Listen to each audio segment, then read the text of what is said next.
അതാ ഓടറാ.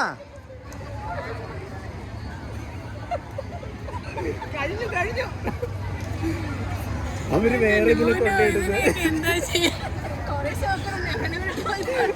ആദ്യം ബോളെ എഴുതാതെ ഓടി, ബോൾ എടുത്ത് അത് കഴിഞ്ഞ് വേറെ ദൂരിയൊക്കെയോ പോയി എവിടേക്കോ പോയി. എന്താണ്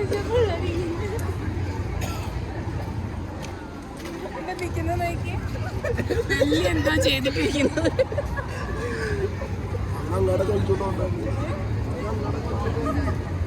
എടാ എന്താടാ കിടന്ന് കാണിച്ചുകൊണ്ടിരുന്നത്? അവിടെ നിൽക്ക, അവിടെ നിൽക്ക, അവിടെ നിൽക്ക, അവിടെ നിൽക്ക.